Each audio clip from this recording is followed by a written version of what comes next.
Dr. Jut Wynne. Welcome to our library.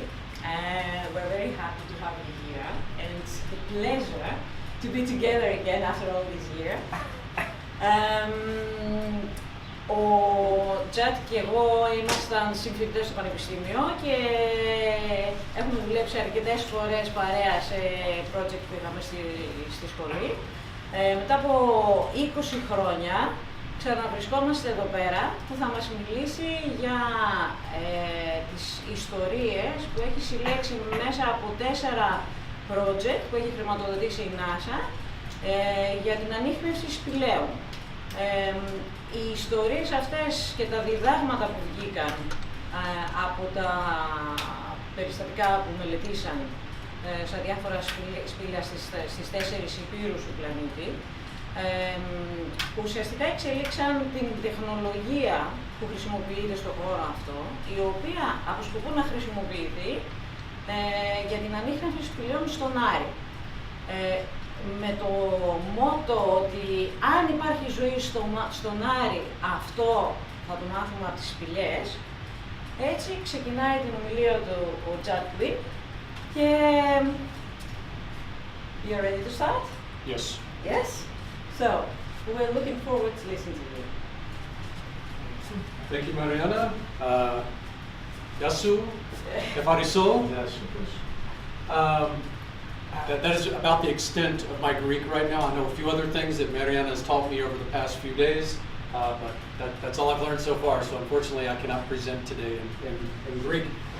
But what we can do is if I speak too fast, or if I say something that you all don't understand, please interrupt and ask me to explain. Because I don't want to, I will try to speak slowly and in a way that everyone understands, but if you have any questions, just please ask me. So, as Mariana might have said, she was speaking Greek, and I don't know exactly what she said about me. Hopefully it was good stuff. But I'm going to be discussing how to detect caves on Earth, and the implications, the future implications of looking for caves and exploring caves on other planets in our solar system. And this is a project that we started in 2005. So it's been, and as most projects, long-term projects work, you have money and then you don't have money, and when you don't have money, you don't work on the project. So the project has been off and on for about 12 years now. So the way I would like to talk about this, the past 12 years of work, is we're going to break this up into 5 different phases. Some of this is still in the developmental stages, but the first part of this talk, we're going to talk about terrestrial cave detection, how to detect caves here on Earth. And then taking the lessons that we've learned from detecting caves here on Earth, we're going to examine and explore how to detect caves on other planets. And then it gets really neat and exciting, in my opinion, because from there, then we're going to talk a little bit about robotics and some of the current technologies that are being tested right now that may one day ultimately go into a cave on another planet and look for evidence of life. There's also a couple of other things that we're looking at as well. I'm involved with researchers and engineers at Johnson Space Center. It's a NASA research center in Houston, and we're looking at developing spacesuit technologies and other related equipment to where one day speleonauts, not astronauts, but speleonauts can go into caves and work and live safely. And then finally, as part of this, looking at how humans may one day colonize caves and why humans will return to being cavemen and cave women when we first start to explore the solar system in terms of setting up and establishing colonies. But first, I'm an ecologist, and that's my background. I have a Ph.D. in ecology, and when I first started this whole idea of looking for caves using thermal remote sensing, it was in 2000, and I was looking at it from a biological conservation perspective. I wanted to find caves And we wrote several proposals to try to do this, and we wanted to develop techniques to detect caves across all different types of environments on Earth, and looking at and examining different geological substrates, so basalt, volcanic rock, and limestone rock, like we have a lot of here on Lesbos. And then the idea being is once we came up with this protocol for detecting caves on Earth, then we could, once we figured out how to do it, we could then identify the caves more in a systematic fashion. And once we did that, then we could identify those caves where we would want to go inventory for bats and other management concerned species like cave-adapted insects and other cave-adapted animals. And then if necessary, we could set up monitoring protocols. But this was a systematic way of figuring out how to identify caves quickly, systematically, and then how can we start this process for conservation and management. So that's basically the bottom line here, is we wanted to figure out a means of prioritizing caves for conservation and management. So this is where I started. This is where I was thinking that I was going to be working, and this is where I thought the project was going to take place in terms of the way that we were going to look at it from a more analytical perspective. But this happened. Mars came into play. As we were writing these proposals, we learned that the different entities that we were applying for funding for were not very interested. And we thought, well, let's try NASA. NASA was interested, and hence this project was developed. And as we were going through this process, well, we realized that, oh, well, the moon is going to be important too, because once we decide as a human race that we're going to explore and we're going to start living on other planets, this is going to be the first place we need to go. Because if we can go and figure out how to live somewhere else, off of Earth, here, and if we mess up, if something goes very wrong, it's easy to get back here from the moon to Earth, where we're looking at 6 to 8 months. We're looking at a few days to get home from the moon. We're looking at 6 to 8 months to get home from Mars. So if something goes wrong on Mars, pretty much dead. So this is phase one, looking at terrestrial cave detection. This is about 10 years, as I mentioned earlier, of advancing the science in terrestrial cave detection. And this is where we were working. We had 4 different projects that were funded by NASA to do this work and advance the science. We were working in the Atacama Desert of northern Chile, the Mojave Desert of southern California, and the Kau Desert on the Big Island of Hawaii. And this is some of our earlier results, and this is where we really got excited when we started pointing a camera. And this is basically what we did. We took a thermal imaging camera and essentially just pointed it at the entrance of the cave and collected the data. And what we did was, you can see here that we essentially divided the 24-hour day into 4 different times for sampling. Here we have late evening or early evening. Here we have midday. This is, let me back up a little bit. This is a cave that was on a north-facing slope, so it was in shadow most of the day. So we were able to augment the times in which we actually collected the data.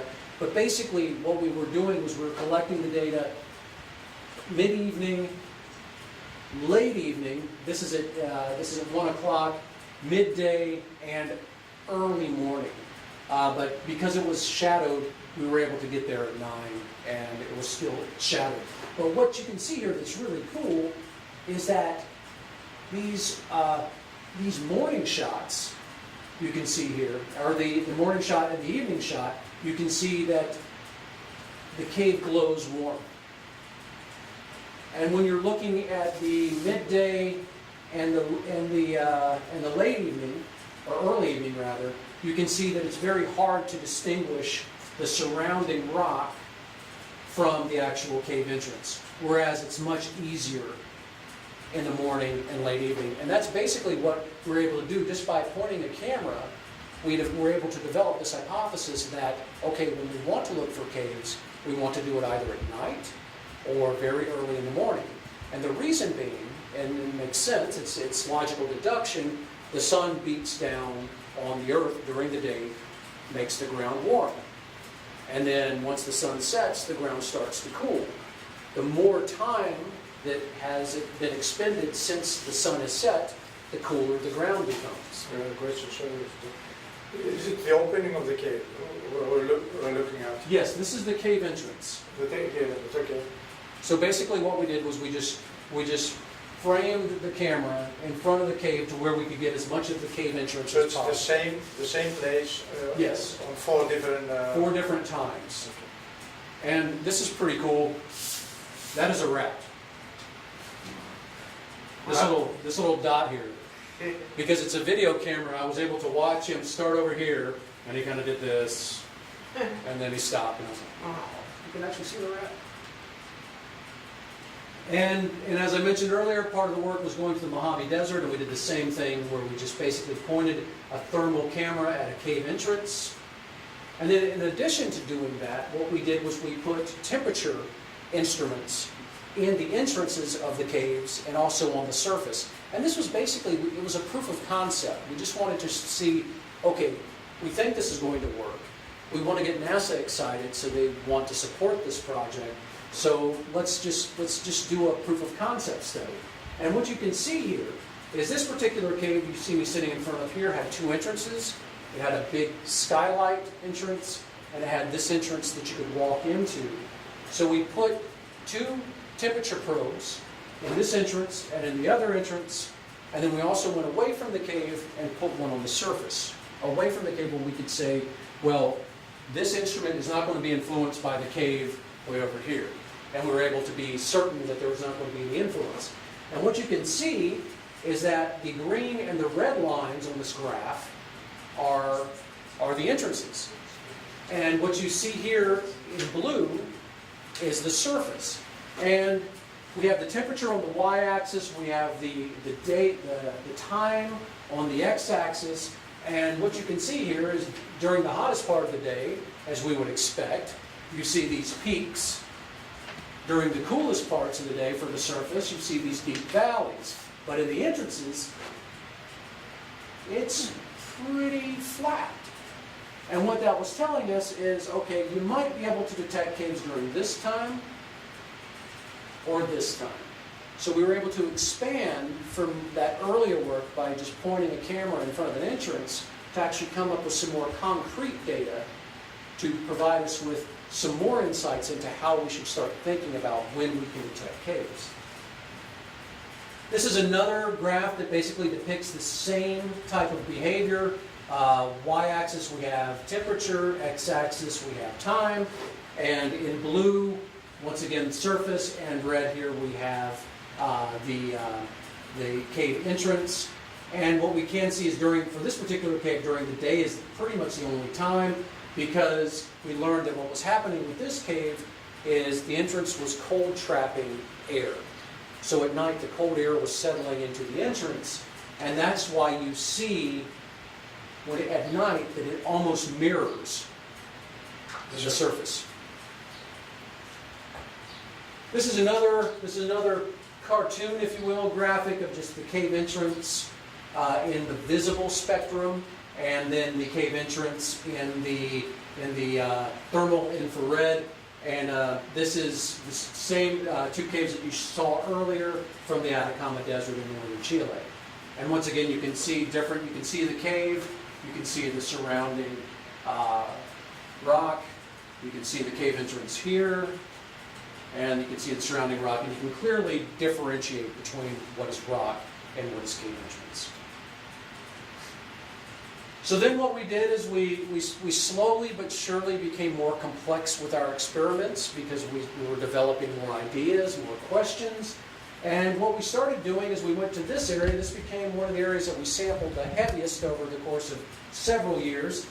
This is a lava bed in Southern California in the Mojave Desert. And you can see here this is a thermal camera that was developed by NASA Goddard Space Flight Center, my good friend Dr. Mirzi Jabfallah.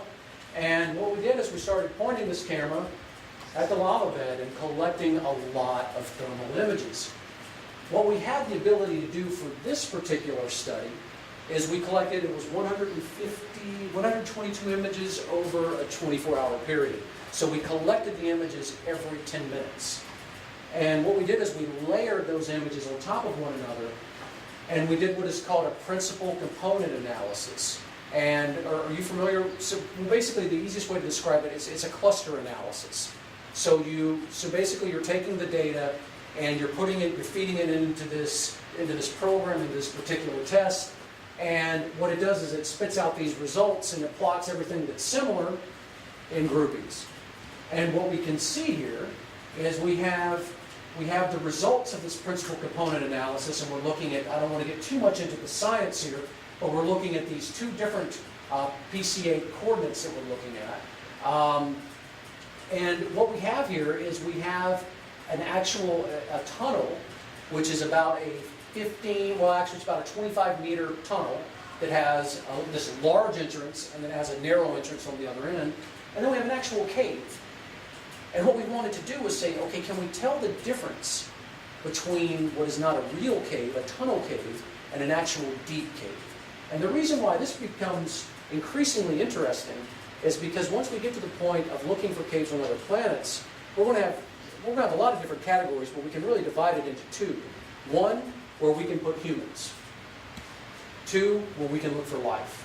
Looking for life, you're going to want the deeper, more protected, more buffered caves.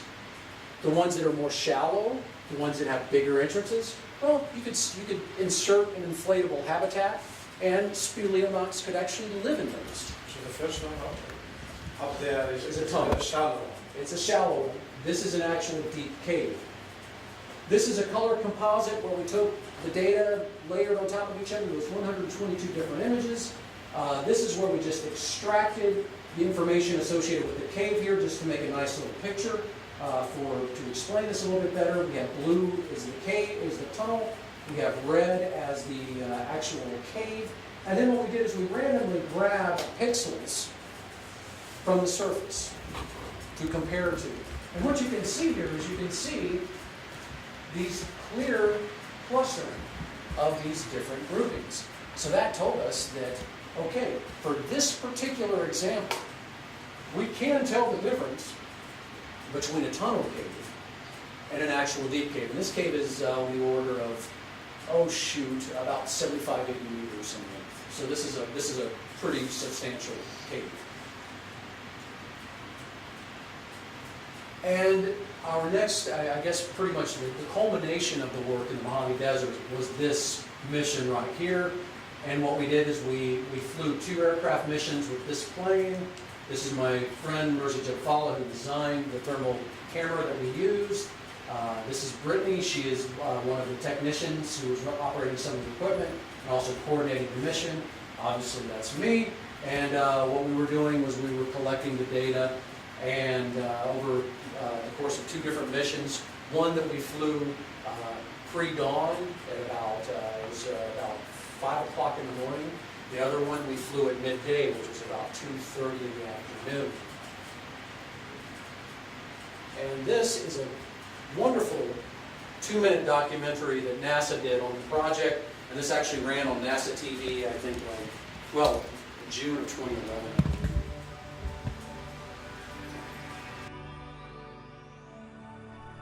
Space researchers consider the most likely location for discovering potential primitive life forms on Mars to be in caves. But how do they find them? That was the goal of a recent NASA-funded airborne and ground study designed to aid in the detection of caves on the Earth, the Moon, and Mars. The purpose of this study is to learn how to detect caves on Earth and then apply the techniques that we developed for detecting caves on Earth to looking for caves on Mars. Wynne, a doctoral candidate at Northern Arizona University in Flagstaff and a researcher at the SETI Institute, flew 2 missions aboard a NASA King Air research aircraft in April 2011.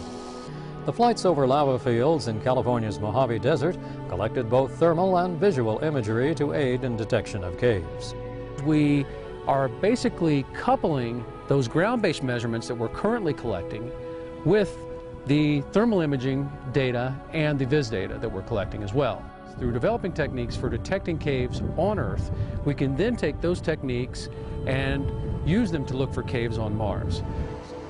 NASA Goddard engineer Mersey Jabvala operated a NASA photodetector that imaged the temperature variations of the caves and surrounding surface that occur as a result of the heating effects of the sun. This thermal data will be compared with similar ground-based measurements. Wynne noted that there's a secondary reason for developing cave detection technology. Another important aspect of the study, as it relates to the importance of Martian caves, is that these caves could also serve as astronaut shelters. Wynne envisions this research will contribute to the development of selection criteria that could identify suitable cave targets for future robotic exploration. If life ever existed on Mars, we're going to find that evidence underground.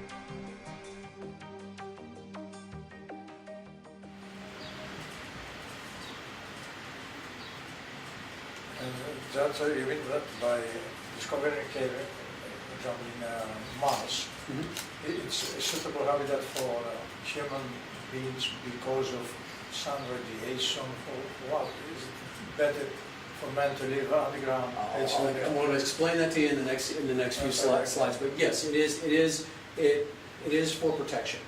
Okay. And there are several variables that I'm going to explain in detail as to why. And also, in terms of looking for life, it's for the same very reasons. The surface of Mars is essentially sterile. So we want to go where the most likely place we'll find that evidence, and that's going to be underground where it's somewhat buffered. So that's the long game. Getting near the water, Of which course. is the north and the south. And also potentially the equator. Yeah. Oh, there is water there. We believe there is. So this is, I mentioned this, we were speaking earlier, and I mentioned a paper that we're working on right now. We're almost about to submit it to remote sensing of environment. And what we did was we took that thermal data that we collected with this mission that this NASA video just described, and I had a very good friend of mine that I've worked with for well over 15 years now with these type of questions. And he came up with the idea. He was like, well, thermal imagery is just, when you look at individual pixels, they're number values. They're, depending on what we're looking at, it has a number value from 0 to whatever the highest value is for that particular image. And that's what a digital elevation model is. But with digital elevation models, those number values are associated with elevation. With thermal data, it's associated with heat. The lower numbers being cooler areas, pixels, the higher numbers being warmer pixels. So what we did is my friend Jeff said, well, hey, let's apply this technique and see what happens. And it was quite brilliant, because what we did was we looked at these different layers, and we have these different layers explained here in this graphic. And the first one is called topographic position index. And as you can see here from the slide, we're looking at the relative value of a specific pixel, and then we're comparing it to the average value of a neighborhood of pixels. So it's what we call a neighborhood analysis. So we're looking at how they compare. And we're developing a layer based on that, a layer for analysis. Our next one is called thermal gradient. And what we're looking at is we're looking at the rate of change of a given pixel. And what this thermal gradient does is it really is informative in telling us where temperatures change quickly.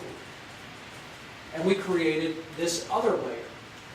The last one was curvature, and this is the rate of change in slope of the thermal surface. And what it depicts, and you can kind of see here, is it creates concavity, which is represented by dips or valleys, and that would be colder areas, and then convexivity, which is going to be peaks or hills, and that's going to represent warmer areas.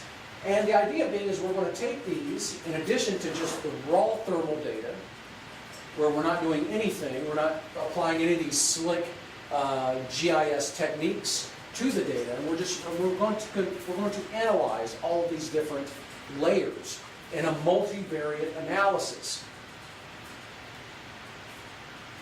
But before we could get to that point where we actually conducted the multivariate analysis, we then set up this sampling strategy for looking at these different pixels. And what you see here is we were basically looking at varying distances from the cave. So we have 8 distances starting at the centroid, the center, and going out. And then what we were doing as we were going out was we were taking those average values for each one of those layers based on here, here, and then we were radiating outward. So what we wound up with was, and oh, I need to back up here. We did this for both the caves that we knew existed in our data set and for the surface, because we wanted to compare what were caves to what we knew definitely were not caves. So we had these 2 data sets that we were comparing. And it became a little more complex in terms of our analytical framework, because first we had night imagery, as I mentioned earlier, that we collected before the sun came up. We had the day imagery. And then what we did is we decided to subtract the night imagery from the day imagery to create this difference layer. So then we had all these different data sets and this big multivariate framework that we then had a statistician that was on the team to start to look at this in a very complex statistical framework.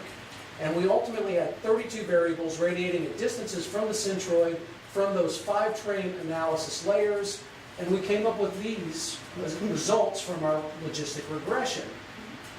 And the one thing that I don't want to get steeped in the statistics of what we did here, but what I would like to point out are the results, because the results are what are really cool. These are correct detections. So we were able to see for this particular case, we had 23 caves that were correctly detected, 5 of which were misclassified. Here we had 9 misclassifications of landscape, and we had nearly 1,000 that were correctly detected. So to back up a little bit, you can see here that we had very high detectability. We had very high success in our ability to differentiate what was a cave versus what was simply the surface.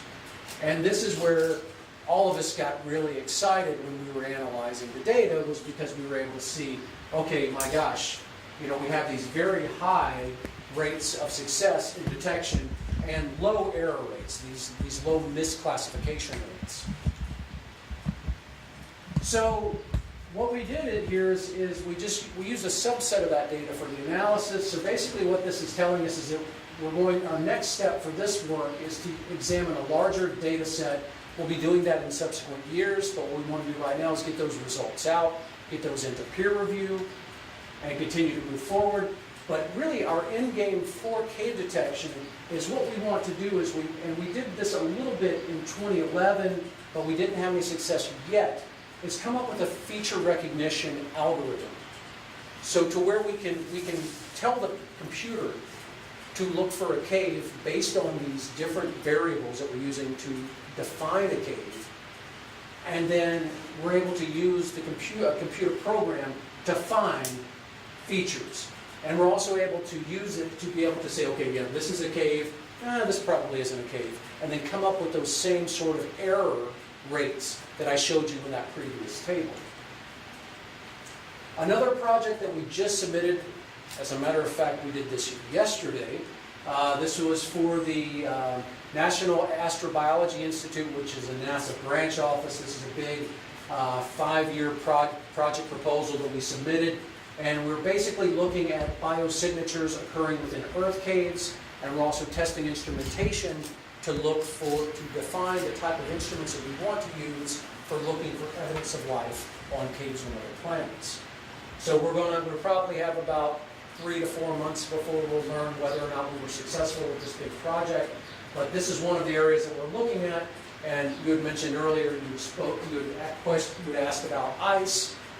This is one of the sites that we're wanting to look at, or one of the cave types that we want to look at rather. And these are on the Big Island of Hawaii on Mauna Loa, which is really cool when you think about it, because we have ice caves in a tropical environment because it's at such a high elevation. But what we want to understand is we want to understand, okay, what are the microbes that live in this ice? What can we learn from studying this ice in terms of coring the ice and examining the ice in terms of looking back into the paleoclimate? And then also, what can this tell us about the type of instrumentation that we would need to use to look for biosignatures of life on other planets, specifically Mars? And now looking at where we're looking specifically at planetary cave detection. This is a term that was recently coined. Gosh, I think it was just 2011 is really when we put this idea forward. And this is basically caves that occur on other planets. And specifically what we're looking at for this particular work is the Moon and Mars. But I also have some really cool recent discoveries to share with you all. First, in 2011 or 2007 rather. I was part of a paper defining and examining the first set of vertical pits on the Martian surface. And what we have here is we have 3 different images. The first here, A, is a visual spectrum image. You can see here, this is a deep, dark, what appears to be a deep, dark shaft. And this is at 18 meters, so this is a fairly high resolution image. And what we have here is we have the thermal IR images that are at 100 meters, so quite coarse. But what I would like to point out here is that this particular image was caught at captured at 1500 hours midday. This one was captured at 0400 hours. We kind of lose the cave in this because the surface is quite warm and we believe that it's masking the cave entrance. However, at night, when the surface is sufficiently cooled, that cave entrance glows. So it's quite bright when we look at it in the nighttime or pre-dawn imagery. And one really interesting thing about this work pertaining to the caves on Mars is my colleague Glenn Cushing's. You can see here that he's published quite a few papers on this subject. They have now defined over 2,000 cave-like structures on Mars. So we have a lot of sites that we could potentially explore in the future to look for both evidence of life and to evaluate those features as being potential suitable habitats for speleonauts to ultimately one day colonize.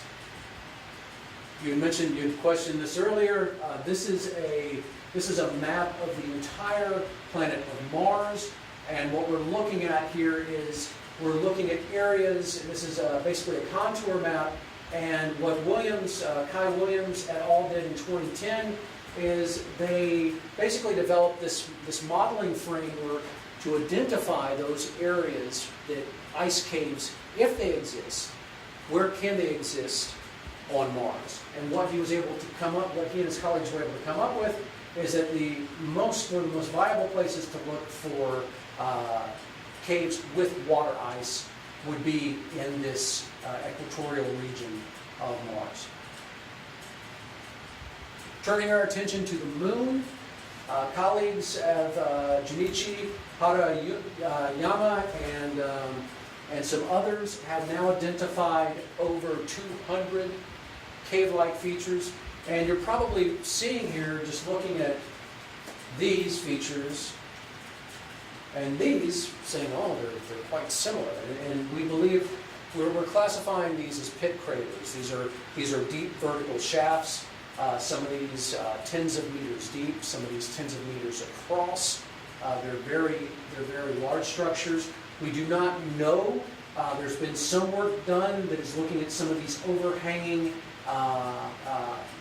rims here of the entrances to see whether or not the caves, whether or not there is actually a cave that goes beyond the lips of these features. Actually, I don't have an image of this for the Moon, but some colleagues of mine just did some gravimetry work, looking at gravimetric anomalies, and they looked at some of these features and were able to find kilometers of what they believe to be cave passage associated with some of the caves on the Moon. So that's pretty exciting stuff. So we do know that we do have caves on the moon.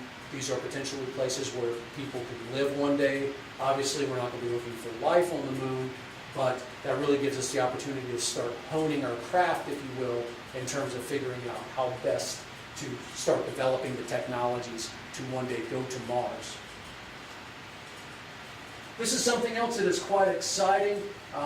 This is Enceladus. This is the surface of Enceladus. And what you see here, these streaks, are basically ice plumes. Jesus. Ice geysers, exactly.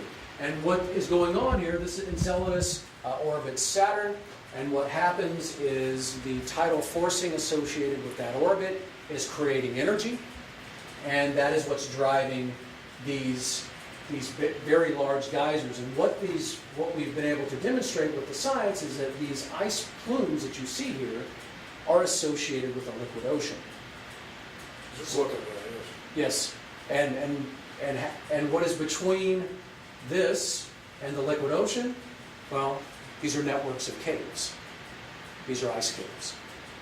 So we have ice caves, if you will, like these big ice fissures that are associated with these ice plumes, these ice geysers on both Enceladus and on Europa. This is really neat. This was revealed about 3 years ago. This is a cryovolcano, an ice volcano. This is the primary vent associated with an ice volcano on the surface of Pluto. So what we're learning here is that the more we look for caves on other planets in our solar system, the better optics that we have, the better instruments that we have for observing those and looking for those type of features, the more features that we're finding. So This picture is from what's the name? Pluto. No, it's Pluto, but it's taking from space. yes, It's from. it's an orbiter. It's an New Horizons was the platform. Okay. So yeah, they're That's New Horizons. yeah. So it's actually capturing the. I was thinking about Hubble telescope, but it won't be. Oh no, this is It's actually way this is a too spacecraft. far, That's yes.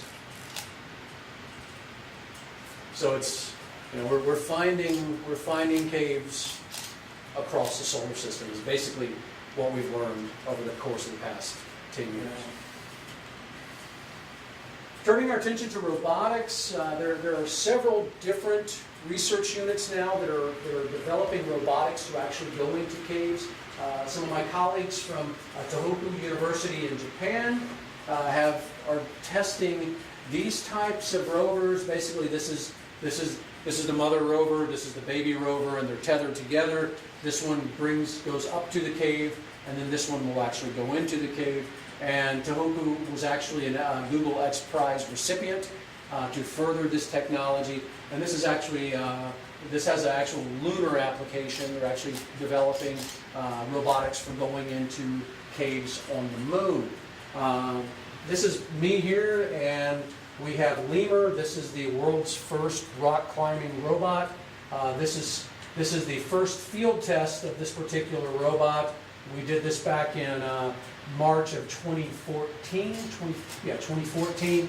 And what we were doing is we were basically wanting to see how well it performed in the field. And you can see here's an engineer, and she has all these cables, and it's connected to a computer.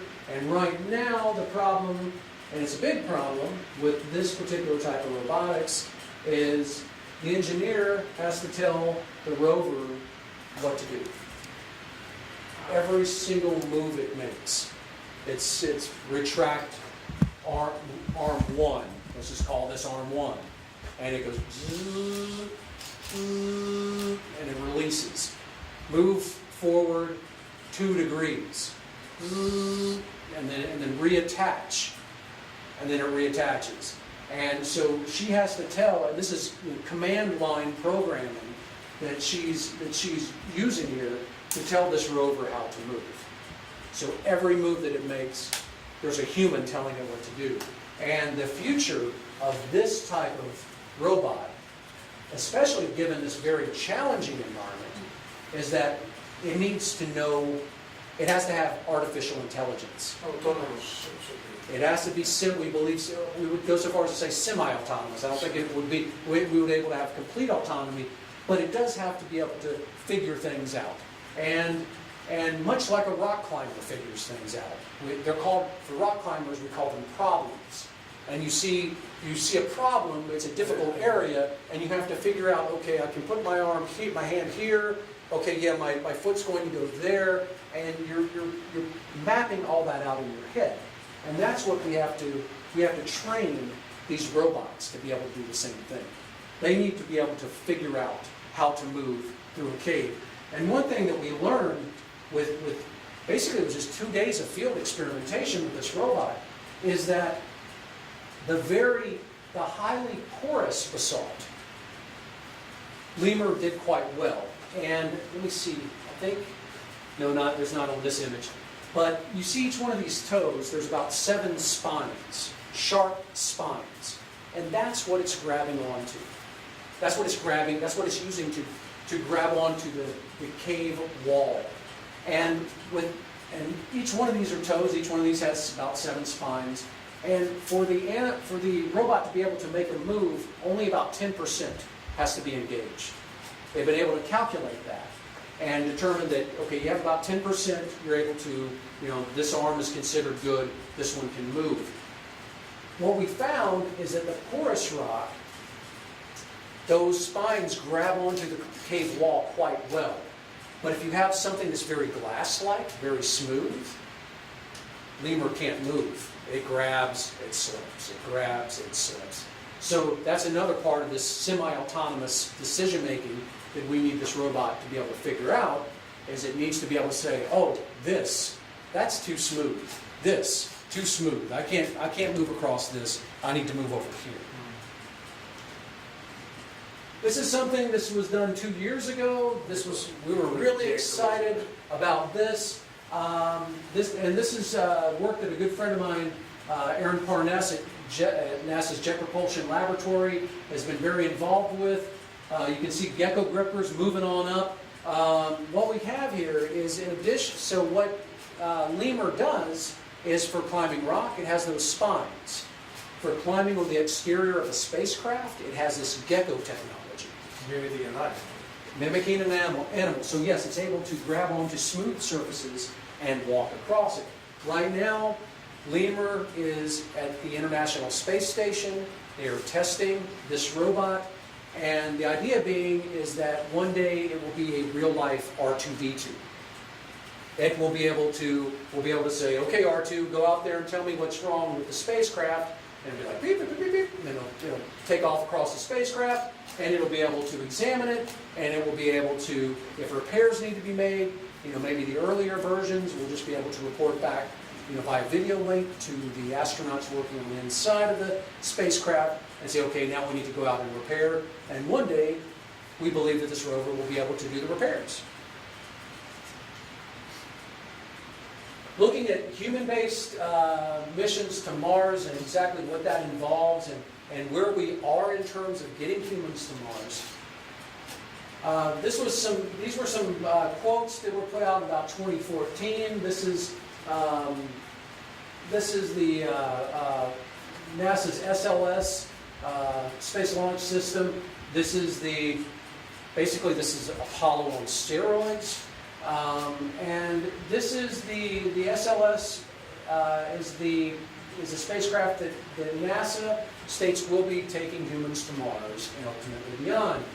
And where we are in terms of getting there, and we've heard this repeated numerous times by different NASA folks, is it sometime in the 2030s. Well, I'd really like for that to be the case, but I'm kind of dubious. I doubt that that's going to happen in the 2030s. But this is the spacecraft that NASA is designing that will be taking humans to Mars if NASA is able to do it by the 2030s, perhaps. Elon Musk is moving faster than NASA nowadays. Yes. And SpaceX. Yes, and that's my. This is Falcon Heavy. This is the rocket that is comparable to the SLS system, and I believe firmly that when we go to Mars, it's going to be largely led by Elon Musk and his SpaceX organization, and that is because they're the ones making all the progress right now. NASA is not making as much, they're not making progress at the speed in which they should to really meet that 2030 timeline. So yes, you're absolutely right. Most likely it's going to be faster than that. Yeah, right now Falcon Heavy is slated to first launch sometime this summer. That timetable could shift again. It's shifted a few times already. But that is the plan right now, is to test launch Falcon Heavy sometime during the summer. This is something that I'm presently working on with folks at the Johnson Space Center, and that is developing spacesuits and related equipment to actually go into caves on Mars, figuring out what is the toolkit that we need to be able to go into a cave on the moon, on Mars, and be able to do it safely without basically being injured or killed. And I refer to the toolkit as like a Batman toolkit. You know, you have something on, you have this grappling hook on your belt, you pull it out, you shoot it up to this ledge up here, and then you push a button, and you have a mechanical or an electronic winch that basically pulls you up to that ledge where you need to be, and you're able to move through the cave safely and efficiently. And this is an artist's concept here that shows something similar to that. Obviously, he's being pulled up by some sort of mechanical device which he is not operating because his hands are clearly free.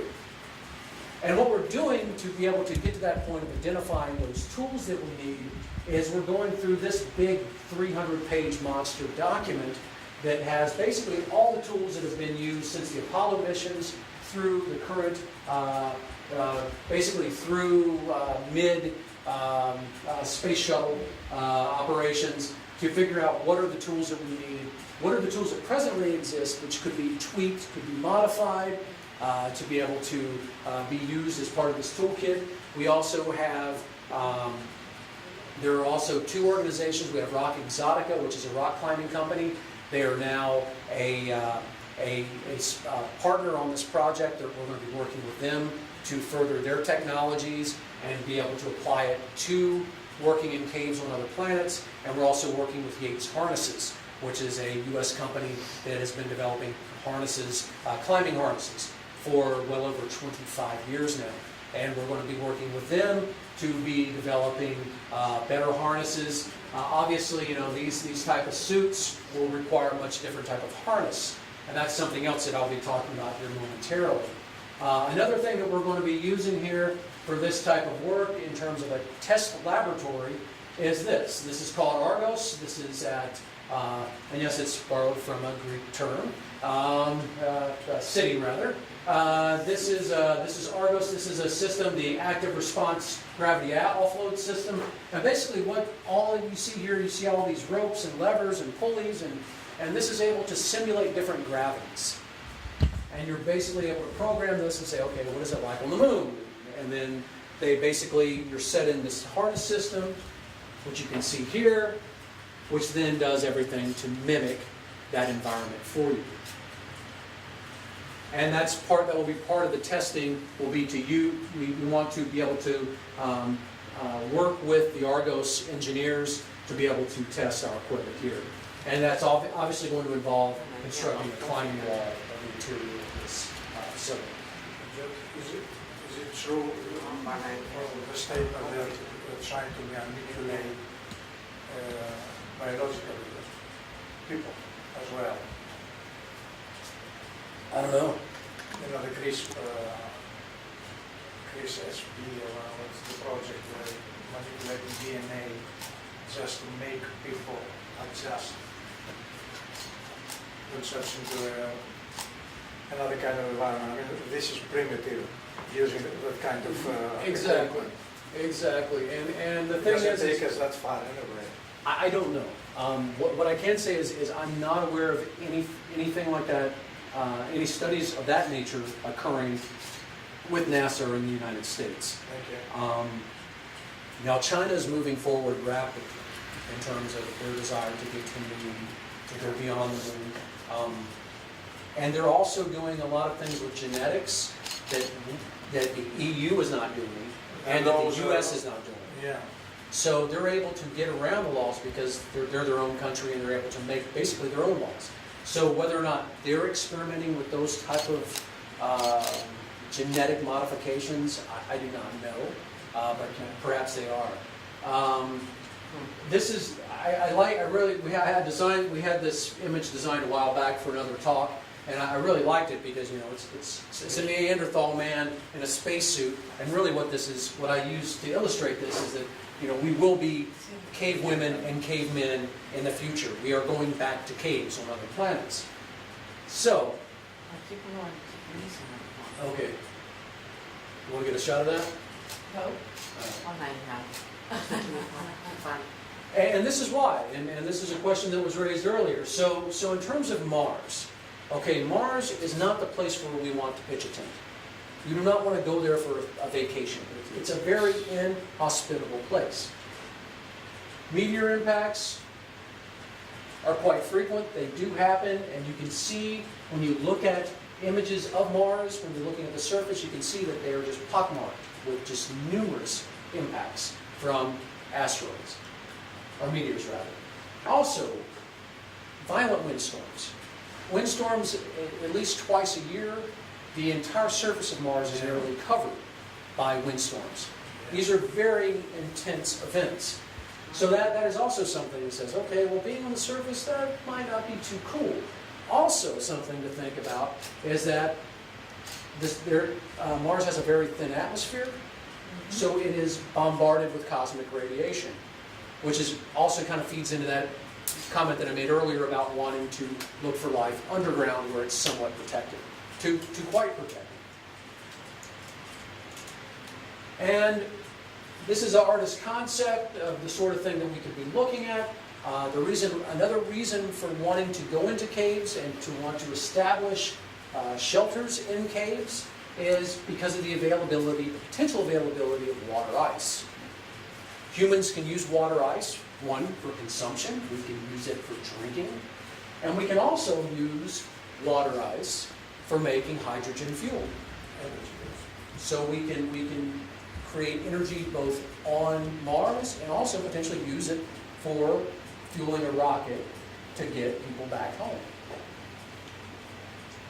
This is another artist's concept. Gus Frederick did just a wonderful job at really illustrating what it might be like to live in a cave on Mars. But this artist's concept, this was done several years ago, well over a decade ago, well over 10 years ago. But this is something to think about here. You know, whilst this type of structure would be, or this type of vehicle would probably be quite necessary on the surface, we might even be able to use it underground. This type of rigid structure is something that is not going to be very likely at any time in the near future. And that's because when we're talking about sending payloads into space, this is going to be much heavier than this. This is Pablo de Leon, is a colleague of mine at South Dakota State University, and he's been working on this. This is an inflatable habitat, and the idea being, and this is a prototype, but the idea being is that one day, as this technology continues to advance, that one day this will be able to be inserted into a cave, inflated, and this could be a place where speleonautes could live. Now the beauty of this, as I just mentioned earlier by comparison, this is going to be really heavy. Yeah, it's a origami structure. Yeah, this is a rigid structure that's going to be very heavy. This compromises what can be shipped in a rocket at a given time, whereas this compacts down, much smaller, much lighter. You can bring more water, you can bring more food, you can bring more tools, you can send other things into space. So you have more freedom with this. So there are numerous benefits to having an inflatable structure versus a rigid structure underground. And the cool thing about this structure is that it comes from origami, the game. Oh yeah. Folding paper. Mm-hmm. And they came up with such ideas. making such kind of structures. And also, it's just fun. I like that idea that we use the game in this Japanese or whatever it is. oh yeah, and you're probably familiar with this because you sound very well versed in what we're doing in space right now. Yes, But we also have origami robots and these collapsible robots. Yes. And yeah, and that's something that researchers are discussing as another means of the type of robots that we might send into caves. I just highlighted a couple here, but we're looking at a lot of different ways to solve and address this research question. So just wrapping things up in conclusion, I can say here that I'm very pleased and very excited to report that significant progress has been made in figuring out how to detect caves here on Earth over the course of the past 12 years. We've done a lot of great work.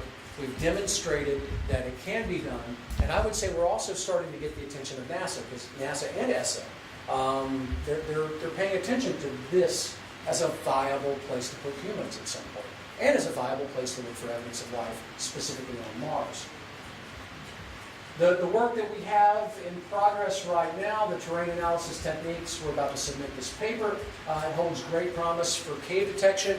And what I would like to say is you know, when we're figuring out how to detect caves, I kind of refer to it as a construction worker, right? A construction worker wears a tool belt, and he has a hammer, he has a drill, he has a chisel, he has a lot of different tools that he's carrying on his belt to build a house. And that's what we're doing here. This is going to be one of the tools that we can use. It's not going to be the tool, but it'll be a tool that we can use to better detect caves as we move forward. And this is also something really neat, is that the improved optics of spacecrafts and just the sheer number of spacecrafts that we've been sending to examine other planetary bodies across our solar system has shown that, golly, everywhere that we look for caves, we're starting to find them. In some places where we're not looking for them, we're like, wow, that's a big hole, what is that? And it turns out to be a cave. Robotic technologies are moving forward, and also working safely underground on other planets is going to require significant financial investment, and that also goes for robotic technologies, and it also goes for these inflatable habitats and other habitats that we can use to one day insert into caves. All of these different techniques for getting us to becoming a multi-planet species is grossly underfunded. They're not being funded at the level to actually bring this to reality. And I would go so far as to say that where we are right now, saying that we're going to go to Mars by 2030 is very unrealistic. Not with Trump. Actually, Trump. He's standing around now. No, he is a fan of space. He wants to go to Mars. Surprisingly so, and it's great news that he does. I'm very pleased with that. But the thing is that a saying in the U.S. is where the rubber meets the road, right? So the rubber is not meeting the road yet in terms of getting us to Mars, because we don't have these technologies to associate getting us to Mars. Okay, we might have the spacecraft, but we have the spacesuits. The spacesuits have been virtually unchanged since the Apollo missions. Do we have the robotic technologies to examine caves? Do we have the tools to live in caves? Do we have the habitats to live in caves? And right now, the answer is no, we don't.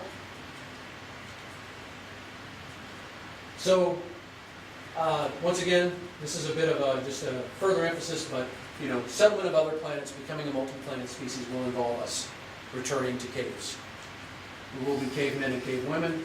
In terms of my future projects, I mentioned earlier, we're waiting to hear back whether or not we're going to be funded for a big 5-year study of caves and cave biosignatures.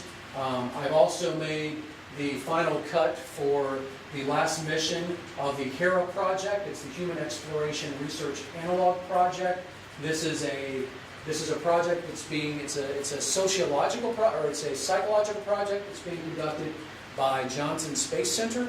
And what they're doing is they put 4 crew members in this pod, and you live in here for 45 days, and you basically are living a mission to an asteroid. And Simulation program. it's a simulation program of long duration space travel, and it's basically looking at what are the effects on humans of being, one, confined in a very small environment, and two, the human dynamics of only Very crucial, yes. we're isolated, we're not communicating with the outside world. It's just the 4 of us in this habitat. But I will find out on November 7 whether or not I was selected to go on this mission, and I will be in here for 45 days. And it's 45 days. 45 days. Yeah. And with that, I have so many people to thank here. You can see here this is an incredibly long list. This is a 12-year project. We have the National Park in the Atacama Desert in northern Chile, the Bureau of Land Management in Southern California, NASA Goddard, NASA Johnson Space Center. We have JPL, the Jet Propulsion Laboratory, numerous astrophysicists and others, and an amazing field crew. We had, gosh, upwards of about 15, 20 people who have supported this field work over the course of the past 12 years. It has been a massive undertaking, and obviously I'm one person speaking, but none of this would have been possible if it were not for these people and these agencies who have supported this work. Is that Armstrong related to the astronaut? Yes, we're at, in this image, we're at what was then Dryden Space Flight Center, but they renamed it after Neil Armstrong died and changed the name to Armstrong Space Flight Center. And this is actually where the space shuttle landed a few times when they were unable to land at Kennedy due to And weather. this is the plane you used in California desert. Yes, this is the plane we flew, and this is the flight crew. Great team. Only one woman. Only one woman, yes. I did not select this team. I will say that. NASA selected this team. These are this guy, this gentleman here are our pilots. These are supporting aircraft crew that is making sure that everything's done correctly. And Brittany was in charge of basically logistics and bringing everything together. She was the critical link between the pilots, myself and Mersey, and the flight support crew. Wow, So she was the glue. Yes, she was very important. And you all know how to get in touch with me through Mariana, but here's some contact information if you need to get in touch with me. Thank you. Thank you very much. And with that, I thought so.